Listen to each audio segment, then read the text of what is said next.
Hello students, स्वागत है आपका अपने YouTube channel learn with Deepak Panchal sir में। और आज हम लेकर आए हैं आपके लिए क्लास 10th का चैप्टर 5 अर्थमेटिक प्रोग्रेशन पार्ट 4, जिसमें आज हम पढ़ेंगे important questions on nth term. ठीक है, इससे पहले भी 2 पार्ट में हमने nth टर्म के ऊपर इम्पोर्टेंट क्वेश्चन जो थे वो किए थे। ठीक है, तो अगर आपने वो नहीं देखा है तो ज़रूर देखेगा। तो चलिए शुरू करते हैं हम अब अपना पार्ट 4।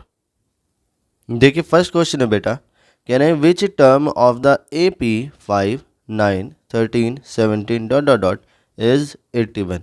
कि हमें एक AP गिवन है 5, 9, 13, 17 है ना, उसमें ऐसे करते करते ऐसी कौन सी टर्म होगी जो कि 81 होगी। तो हम यहाँ पर बेटा लेट करेंगे कि लेट TN मतलब जो nth टर्म होगी कोई वो 81 है, और हमें क्या करना है बेटा, n की वैल्यू फाइंड करनी है। ठीक है, हियर जो हमारे पास है कि a जो कि फर्स्ट टर्म है वो 5 है, d जो कि कॉमन डिफरेंस है वो होगा बेटा 9 minus 5, second term minus first term जो कि आ जाएगा हमारा 4। ठीक है, अब देखिएगा वी नो दैट जो TN है n टर्म का फॉर्मूला है बेटा a plus n minus 1 into D. ठीक है, TN की वैल्यू ये 81 है हमारे पास, a की वैल्यू 5 है, n की वैल्यू फाइंड करनी है, इंटू डी की वैल्यू 4 है। ठीक है, तो यहाँ से 81 minus 5 is equal to n minus 1 और इंटू 4 हो जाएगा। ठीक है, 81 माइनस 5 करेंगे जो कि 76 आएगा, और जो 4 मल्टीप्लाई में था वो आएगा यहाँ डिवाइड में, ये n माइनस 1 के इक्वल होगा। 4 से इसे डिवाइड करेंगे। ठीक है, 4 1 जा 4 और 4 9 जा 36। ठीक है, तो 19 जो कि n माइनस 1 के इक्वल आएगा, या फिर 19 plus 1 is equal to n और n इक्वल टू 20। ठीक है, तो इस AP की 20th टर्म 81 होगी। आई होप कि ये क्वेश्चन आपको क्लियर रहा होगा। चलिए देखते हैं अपना नेक्स्ट क्वेश्चन। नेक्स्ट क्वेश्चन है बेटा कि which term of the AP 3, 15, 27, 39 dot dot dot will be 120 more than it's 21st term. ठीक है, कह रहे हैं कि इस AP की कौन सी टर्म होगी जो कि 21st टर्म से 120 ज़्यादा होगी। ठीक है, तो यहाँ पर हम लेट करते हैं कि जो फर्स्ट टर्म में बेटा a वो कितना है, वो 3 है। ठीक है, कॉमन डिफरेंस जिसे d से डिनोट करते हैं कितना आएगा, तो second term minus first term. ठीक है, तो 15 माइनस 3 12 आया। अकॉर्डिंग टू क्वेश्चन हम सपोज कर लेते हैं कि जो nth टर्म होगी है ना, जो कि 120 मोर देन होगी इस 21st टर्म। ठीक है, अब nth टर्म का फॉर्मूला क्या है बेटा, तो ये है a प्लस n माइनस 1 और इंटू में d is equal to 120 plus, और 21st जो टर्म है उसका फॉर्मूला होगा a प्लस 20d। तो देखिएगा a से तो a कैंसिल हो जाएगा। ठीक है, और d वाले दोनों एक तरफ ले लेते हैं, जिससे आएगा n minus 1 into D minus 20d जो कि इक्वल आएगा 120 के। ठीक है, यहाँ से d कॉमन लेंगे बेटा, तो n minus 1 minus 20 d common आएगा इज इक्वल टू 120। ये हुआ n माइनस 21 इंटू, और d की वैल्यू हमारे पास है बेटा 12 इज इक्वल टू 120। 12 से 120 को कट करेंगे तो आएगा बेटा 10, तो n minus 21 is equal to आया 10, या फिर n इक्वल टू आएगा 21 प्लस 10, जिससे n की जो वैल्यू है वो 31 हो जाएगी। ठीक है, तो इस AP की 31st टर्म होगी जो कि 21st वाली टर्म से 120 ज़्यादा होगी। ठीक है, आई होप कि ये क्वेश्चन भी आपको क्लियर रहा होगा। चलिए देख लेते हैं अपना नेक्स्ट क्वेश्चन। देखिए नेक्स्ट क्वेश्चन है बेटा कि is 184 a term of the AP 3, 7, 11, 15 dot dot dot. Means कि जो हमें ए पी गिवन है 3, 7, 11, 15, क्या इस ए पी की कोई टर्म 184 होगी? तो देखिए इस क्वेश्चन के लिए क्या करेंगे बेटा, यहाँ से हमें n की वैल्यू फाइंड करनी है। अब अगर n एक नेचुरल नंबर हुआ तो ये टर्म होगी, और अगर n नेचुरल नंबर नहीं है तो ये वाली कोई भी टर्म नहीं होगी। ठीक है, तो चलिए शुरू करते हैं इसमें कि हियर a जो कि फर्स्ट टर्म होती है वो बेटा 3 है, d जो कि कॉमन डिफरेंस होता है ये हम निकालेंगे 7 - 3 = 4, है ना, second term minus first term. ठीक है, हम ये सपोज करते हैं कि जो इसकी nth टर्म है वो 184 है और हमें n की वैल्यू फाइंड करनी है। अब अगर नेचुरल नंबर हुआ तो ये टर्म होगी और नेचुरल नंबर नहीं हुआ तो ये टर्म नहीं होगी। तो यहाँ लिखेंगे वी नो दैट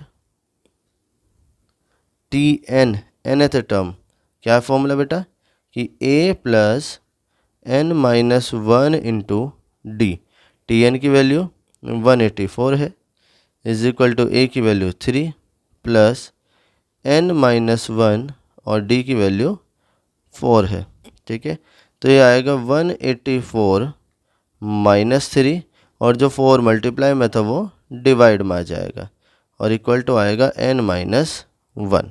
ठीक है, 184 माइनस 3 करेंगे बेटा तो ये 181 आएगा, divide by 4 is equal to n minus 1, या फिर n is equal to 181 divide by 4 और प्लस 1 होगा, या n इक्वल टू बेटा इसका एलसीएम लेंगे तो आएगा 181 प्लस 4 डिवाइड बाय 4, या n की वैल्यू आएगी 185 डिवाइड बाय 4। ठीक है, which is not equal to any natural number. ठीक है, जो कि कोई भी नेचुरल नंबर नहीं है, क्योंकि 4 से आप 185 को डिवाइड करेंगे तो कुछ पॉइंट में ही आएगा, है ना।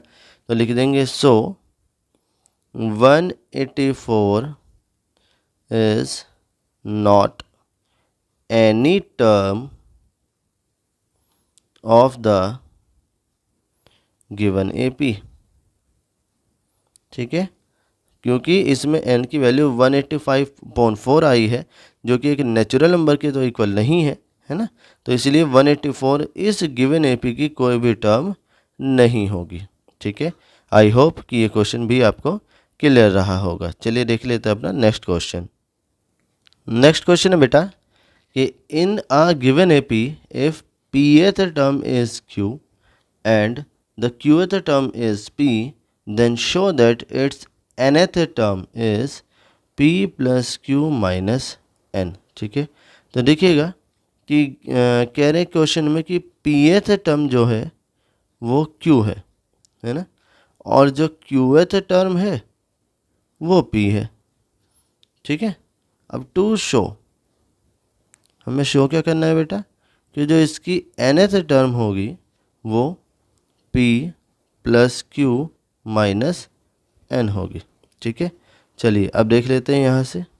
ठीक, कि T P is equal to Q है, टी पी का मतलब pth टर्म। ठीक है, हम सपोज कर लेते हैं कि फर्स्ट टर्म a और कॉमन डिफरेंस d है, तो यहाँ लिखेंगे a प्लस p माइनस 1 और इनटू में d जो कि q होगा, इसे इक्वेशन फर्स्ट कंसीडर करते हैं, है ना, और जो इसकी क्यूएथ टर्म है वो p है, तो क्यूएथ टर्म का formula a plus q minus 1 into में d जो कि p के इक्वल होगा, और ये इक्वेशन सेकंड होगी। अब इक्वेशन फर्स्ट और सेकंड को सोल्व करके हम निकालेंगे a और d की वैल्यू। अच्छा, क्योंकि इक्वेशन फर्स्ट और सेकंड दोनों ही में फर्स्ट टर्म a है और इसका कोफिशिएंट 1 है, मतलब सेम है, तो इसे हम करेंगे एलिमिनेशन मेथड से, जिसके लिए हम क्या करेंगे बेटा, first equation minus second equation. ठीक है, तो लेफ्ट को लेफ्ट से, राइट को राइट से करेंगे, तो a plus p minus 1 into D minus a minus q minus 1 और इंटू में d। ठीक है, और ये किसके इक्वल होगा बेटा, ये होगा q माइनस p के। ठीक है, देखिए a से तो a कैंसिल हो जाएगा बेटा, यहाँ से d कॉमन लेंगे तो आएगा p minus 1 minus Q minus 1 और इसे डी कॉमन लिया और इक्वल टू आएगा क्यू माइनस पी। ठीक है, यहाँ से लिखेंगे फिर p minus 1 minus Q plus 1 और इंटू में d इज इक्वल टू ये q माइनस p होगा। तो देखिए 1 से तो 1 कैंसिल होगा बेटा, तो p माइनस क्यू और into D is equal to, यहाँ से माइनस कॉमन लेते हैं, तो जो माइनस कॉमन लेंगे बेटा तो जो पॉजिटिव टर्म थी वो नेगेटिव हो जाएगी और जो नेगेटिव टर्म थी वो पॉजिटिव हो जाएगी। देखिए माइनस पी था, ये प्लस का पी हुआ, और ये प्लस क्यू था, ये माइनस क्यू हो गया। ठीक है, पी माइनस क्यू से पी माइनस क्यू डिवाइड हो जाएगा बेटा, तो यहाँ से डी की वैल्यू आएगी -1। ठीक है, अब इस डी की वैल्यू को हम चाहे इक्वेशन फर्स्ट में रखें या फिर इक्वेशन सेकेंड में, तो हम फर्स्ट में रख लेते हैं। तो फ्रॉम इक्वेशन फर्स्ट, ठीक है, फर्स्ट इक्वेशन में रखेंगे तो a plus P minus 1 into D की वैल्यू बेटा -1 है और ये सब कुछ q के इक्वल है। तो यहाँ से a की वैल्यू आएगी, ये p माइनस 1 जो नेगेटिव होगा राइट साइड जाएगा तो पॉजिटिव हो जाएगा, तो ये होगा p माइनस 1 प्लस क्यू, है ना। या इसे रीअरेंज करके लिखें तो a इज इक्वल टू आएगा p प्लस क्यू और -1। इस तरह से हमारे पास a और d की वैल्यू आ जाती है। नाउ जो कि हमें प्रूफ करना है, प्रूफ क्या करना है बेटा कि जो इसकी nth टर्म है ना। अब nth टर्म का फॉर्मूला वही a प्लस n माइनस 1 और इंटू डी। अब a की वैल्यू और d की वैल्यू इसमें पुट कर देंगे। a की value p plus Q minus 1 फिर प्लस n माइनस 1 और इंटू डी की वैल्यू -1 की मल्टीप्लाई करेंगे बेटा तो आएगा p plus Q minus 1 minus n और प्लस 1, तो +1 से -1 कैंसिल होगा और इस तरह से जो इसकी nth टर्म है वो p plus Q minus n आ जाएगी। ठीक है, तो Tn equal to p plus Q minus n, यही हमें क्या करना था, प्रूफ करना था। आई होप कि ये क्वेश्चन भी आपको क्लियर रहा होगा। ठीक है, अगर आपको डाउट किसी भी क्वेश्चन में आता है बेटा तो हमें कमेंट सेक्शन में कमेंट करके ज़रूर बताइएगा, और अगर आप प्रैक्टिस कर रहे हैं और फिर भी कोई डाउट आता है तो हमें कमेंट सेक्शन में उस क्वेश्चन को बता दीजिएगा, हम उसका सॉल्यूशन बता देंगे। ठीक है, चलिए मिलते हैं फिर अपनी किसी नेक्स्ट वीडियो में। Thank you.